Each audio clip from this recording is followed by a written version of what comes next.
the sky is the limit, but you have to be willing to put in the work. To be exact, as much as you can stomach. Your brain doesn't work like that, and your body isn't a machine. Hello guys! Is that sharp? Yeah. Hello guys, welcome on my channel. Today I'll be talking about how you can start your own fitness and health journey, path, lifestyle, whatever, because what fitness and health should be, it should be a lifestyle in which you feel fit and full of energy and joy, and you just love movement. And that is what I want to give you guys with my tips, because I've been on this lifestyle for a couple of years now. Like, I think I started with 15 when I started going running and looking at my health and stuff, and I made so many mistakes along the way, guys. That's why I had a lot of the time I had fluctuating weight. My body was just not adapting to the things I want to do. I was pushing it too hard sometimes. I was not pushing it enough at other times. But I found a balance. What we all love on the internet. I found a balance between nutrition and exercise and just movement and happiness. And yeah, I want to share that with you, because if you're on this path just now, or you want to restart it, maybe I have some insights for you that will blow your mind and give you inspiration and motivation to do it the right way, and do it the committed way, and do it the sustainable way. Oh, that is beautiful. Before I get into this video, don't forget to subscribe if you want to see more of this, and you can still change your mind afterwards. Alright, so let's get right into it. So let's start with mindset. You guys, you probably clicked on this video because you have a certain goal in mind, and I want you to write that down. What is your goal? Do you have a body goal, or do you have a fitness goal? Do you want to do 10 push-ups without going on your knees, or do you want to look like, I don't know, some fitness YouTuber or fitness Instagrammer or whatever? What is your goal? And secondly, I want you to be realistic, because if you have a goal, you need to not just look at the results, but you need to look at the path. If your goal is, for example, a specific person, or a specific body shape that person has, what is this person doing? Research it a bit. How often do they train? How is their nutrition? Would you like to invest as much energy, money and time into that to have that goal, or do you just fancy having the results without putting into the work? Because that is what most people forget. People post pictures on the internet about their fitness goals. They just ran a marathon, they just, I don't know, did 10 pull-ups, and it looks awesome. You're like, oh, I want to have that too. Or doing a split. That's what it is for me these days, because I like to do a split. I really like to do a split, but I hate stretching. I really hate stretching. I kind of force myself to it, but I just don't like it. So I know that is not really realistic for me right now, because I just don't want to put in the work. And that's what I'm saying here, because if you write down what you want to have, be mindful about the kind of work you have to put into it. And I'm gonna be talking about the work you have to put into it in the next step. So first of all, I want you to be realistic with your goals. I'm not saying don't aim high. You can aim as high as you like, you know. The sky is the limit, but you have to be willing to put in the work. So maybe make a vision board, maybe print out some pictures, or write something motivational on it. My personal goal, apart from stretching these days, is just to be capable of doing all sorts of sports. I'm not really good at anything I do. I mean, I'm good, but I'm not a professional at anything I do, but I love to be active. I love to go out for a run and don't feel exhausted. I love to go climbing. I love to, I don't know, try to stretch. I don't love to do that, that's a lie. But I just like to be active. I like to, I don't know, if someone says, hey, can you do a pull-up on the tree, I like to try and be like, yes, damn it, I can do it. See, that is the kind of vibe I'm going for. I just want to be active and fit during my days, really. So that is my goal. Okay, moving on to number 2. So remember, number 1, vision board, or you write it down in a diary, or just visualize what you want and what you have to do to get it. Research a little bit.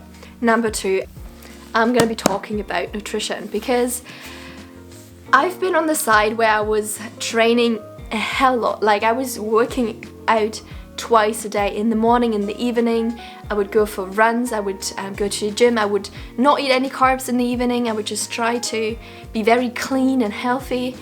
And I In all honesty, I reached my goals, but I was not happy. I was hungry all the time, I had cravings all the time.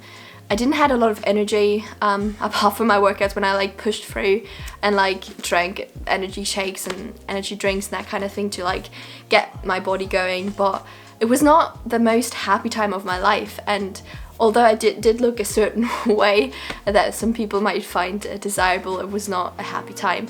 And right now, I'm eating abundantly, I'm eating as much as I like. I know where I need to put my focus on to have the energy, and that I need to exercise and live the way I live. And that is, and you probably will love or hate me for this answer, it is whole foods. And what are whole foods mainly? Carbs. You girl, you are allowed to eat carbs. I know, it was a shock for me too. I was the girl who was eating half a banana for a couple of years because she thought it's too much sugar in form of carbs, you know. But no matter what your goal is, if you learn about nutrition, and this is my nutrition Bible. I actually read two books of his. It's Dr. Michael Greger. He's giving you the no bullshit science answer to nutrition. And if you want to have energy, and most importantly as an athlete, if you want to recover faster, if you want to have less inflammation in your body, because exercise causes inflammation, life causes inflammation, and you want to eat anti-inflammatory foods, you guys. And I'm glad you're asking, what are anti-inflammatory foods? Whole foods, you guys, whole foods. And that means whole grains, legumes, fruits and seeds and vegetables, and a bunch of them. To be exact, as much as you can stomach, because if you're full and you're satisfied with all these foods, you have no left for over-processed fatty foods in your life, and that is a good thing. Also, if you eat whole foods, you have the fiber. That does not mean you should be very religious with that or very strict with that concept, because everything that is too extreme can make you binge out in the other direction if you're not used to this kind of lifestyle yet. But if you start gradually, and if you want to have results, try to reduce the oil intake you have, or the fat intake in general, because 1 gram of fats has 9 calories and 1 gram of carbs has 4 calories. Your body takes, to make carb into fat, your body has to break it down and like transfer it into fat, and that costs the body energy. So in order for the body to store carbs as fat on your body, it has to burn some of the carbs already just to store it. Whereas if you eat excess fat, which is quite easily, because a teaspoon of oil already has 100 calories, and you don't just put 1 teaspoon on your food if you do that. It adds up quite quickly, and you know how easy it is for your body to transfer fat into fat? Well, pretty easy, because it already is fat. So, and a second argument I have to make at this point, your body uses carbs for energy. So if you eat carbs and then you go to your workout, you will have so much more energy. You can just like do 1 more rep easily. Since I started concentrating on carbs, I've lost weight. I gained strength. I don't know if you can see it, but I do have a biceps. I think I have a biceps, you know? Obviously these things happen with training as well, and they wouldn't happen if you don't train, but it's so much easier if you carb load. And I think every runner or endurance athlete in general will agree with that, because what do people have before a race? Carbs. So carb up. And if you want to read some of the science behind this, I highly recommend this big book. I'm currently reading it for the 2nd time, and now I'm just like jumping through the chapters that I want to read. I'm just overly excited about this book. It's just really good. And on the topic of anti-inflammatory foods, obviously there are foods that are highly anti-inflammatory, and some that are not as highly anti-inflammatory. Try to eat a lot of berries and dark vegetables or dark fruits. The darker the fruit, the more anti-inflammatory components it has. And quick editor's note, obviously there are some foods that are inflammatory. I have not talked about them at all, but inflammatory foods are animal proteins and animal products in general. So if you eat a lot of chicken and pork and beef that will inflame your body, as well as dairy. Don't forget about dairy, because dairy is really inflammatory. If you want to read more about the science, I will put some links in the description down below where the science behind that is explained to you. And I'm not trying, I know some people will be like, oh, it's just like another vegan trying to bring her point or her ethics across. Obviously I would love the world to be vegan, but in this sense I'm talking strictly performance wise and what I experienced, and the science behind it is really strong. So if you want to improve your fitness, might just like turn off your she is a vegan agenda and just listen for yourself, read for yourself, and try it on yourself, because you will be surprised how much your fitness will improve and how much excess fat you can lose on your body when you exclude animal products from your diet. I mean it very sincerely. I promise I have no overall agenda. I just really wish that somebody else would have told me this or pointed this out to me years ago. I would have saved myself a lot of drama. So back to the video. I'm not just talking about fitness goals and health goals. It's just like a really healthy thing to eat a variety of plants as you can, and you'll be flourishing. I'm doing it for 2 years now and I feel incredible. And I just wish that everyone can experience this feeling because if you exercise or not, you will reach your goals sooner. If you have health goals and fitness goals. Obviously, if you don't have any health goals, well, you can just stick to the foods you want to eat, I suppose. Well, this feels quite good. So moving on to number 3. Expect setbacks. That should not sound demotivating right now, because I always was like, I'm doing so much, I should look like this or that, I'm putting in so much effort, I'm eating so healthy, why is this not working?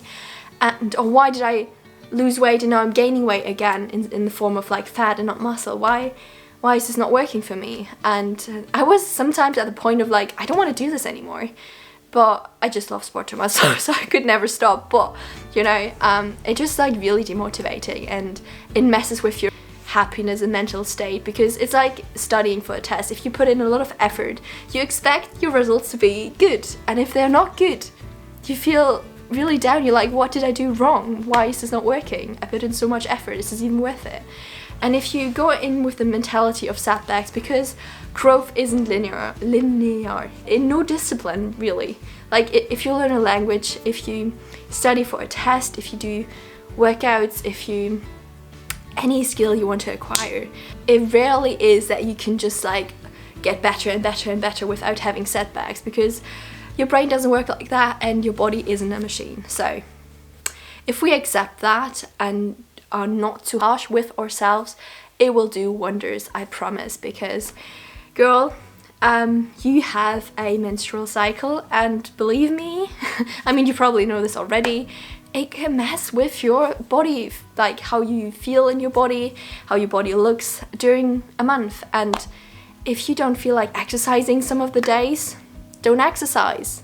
It's okay if you continue your healthy eating journey, say 80-90% of the time, you'll be fine. You just will maybe have like an increase of fluids in your body, or you will just not feel fit, but you will get back to it in no time. You just have to be patient and expect a setback. So now, if I look in the mirror, honestly, this morning was one of these days. I was looking in the mirror and was like, oh, why? Why do I look like this? Why do I not feel comfortable in my skin? And I was putting on jeans and I was like, oh, seriously, like it's really hard to close it, you know. I'm a bit like more pouchy, I would say. And I didn't know if I should sit down and do this video right now, because I didn't feel like I could bring it across in that way. But I thought about it over drinking tea and I was like, oh, it. Oh, sorry for cursing. This is me, and this is maybe a little like setback when it comes to my figure, but I feel great. I have loads of energy and I'm ready for anything really. So expect setbacks is my another tip. And moving on to number 4, commitment. Revisit number 1 if you're not committed, and maybe see if that is really a goal you want to achieve or not. And then commit to yourself, because you're investing and you're only cheating on yourself if you're not doing this, because you're watching this video for a reason, girl or boy. I don't want to be discriminative. You watch this video for a reason, because you want to make a change in your health, in your fitness, and I think you owe it to yourself to stick through with it. And start small, so see what being active means to you. If that means you sign up in the gym and do like 1 exercise class in a week, that's really good. If it means that you go on a walk after work to just like calm your mind down and make it like a brisk walk or something, that's cool. Doing some yoga in the morning after waking up, 10 minutes every day or every other day, that's good. You have to see how you can implement these little things in your life. And if it means just doing like squats while you're watching TV, there you go. I know some people say, I read this actually, and I'm just sharing it because it doesn't really help me personally, but I feel like it can be helpful for some people. But some people say if you still have time to watch Netflix or to watch TV, you have technically time to follow your dreams and not say you're too busy, because this is time that is free. It's not valuable in a sense that it brings you further to your goals, no matter what they are. You technically can use the time for anything. You can do like sit-ups and be like crunching. I mean, if this is something that helps you, you go. Do that. Stop watching Netflix. I should really stop watching Netflix from time to time because I'm quite busy with uni and exercise and YouTube. But I still watched Squid Game because everybody was watching it and I had to. No regrets. So commit to yourself. Commit to your goals. You can do this. And it's all about the long game. And now to our final point. Celebrate yourself. Celebrate yourself as often as you can. I mean, I told you this morning I didn't feel good, but after this video I will go to the mirror and I will celebrate myself, because hell yes. I just feel like I feel really good now after doing this video. I feel like I'm being my own inspirational speaker right now. Because all I say, I mean 100%. It's just really my opinion. It's my experience, and I just like catch myself with like negative thoughts from time to time, and I'm happy if I do, because then I can correct myself and be like, no girl, you got this. And that's what you should do too. It's not selfish, it's not egocentric. You should celebrate yourself for your successes, and if your success is just waking up and doing 5 minutes of stretching, that is a success. If your success is running a marathon, that is a success, you know. If your goal is to lose weight, maybe check out this video, because I did a video about how I lost 10 kilos without changing my exercise regime, without like calculating calories, and it's just magical. Check that out if you want to, and don't forget to like and subscribe to this video. You don't subscribe to a video. Don't forget to like and subscribe to my channel if you're interested. Fitness, health, nutrition and self-development. Maybe even if you like, write down in the comments if you're interested in more like how to gain muscles, or how to increase your endurance, or what exactly it is in fitness that you want to know more about, or nutrition, because I love to talk about these topics. Anyways, I'm signing off now. I hope you have a nice day whenever you see this and wherever you are, and take care. Till next time. Bye bye. Oh, by the way. Yes, I'm a Ravenclaw. Far away. Every moment I was spending on regrets was such a waste, such a waste, such a waste. Looking on the city lights, flashing bright in my eyes.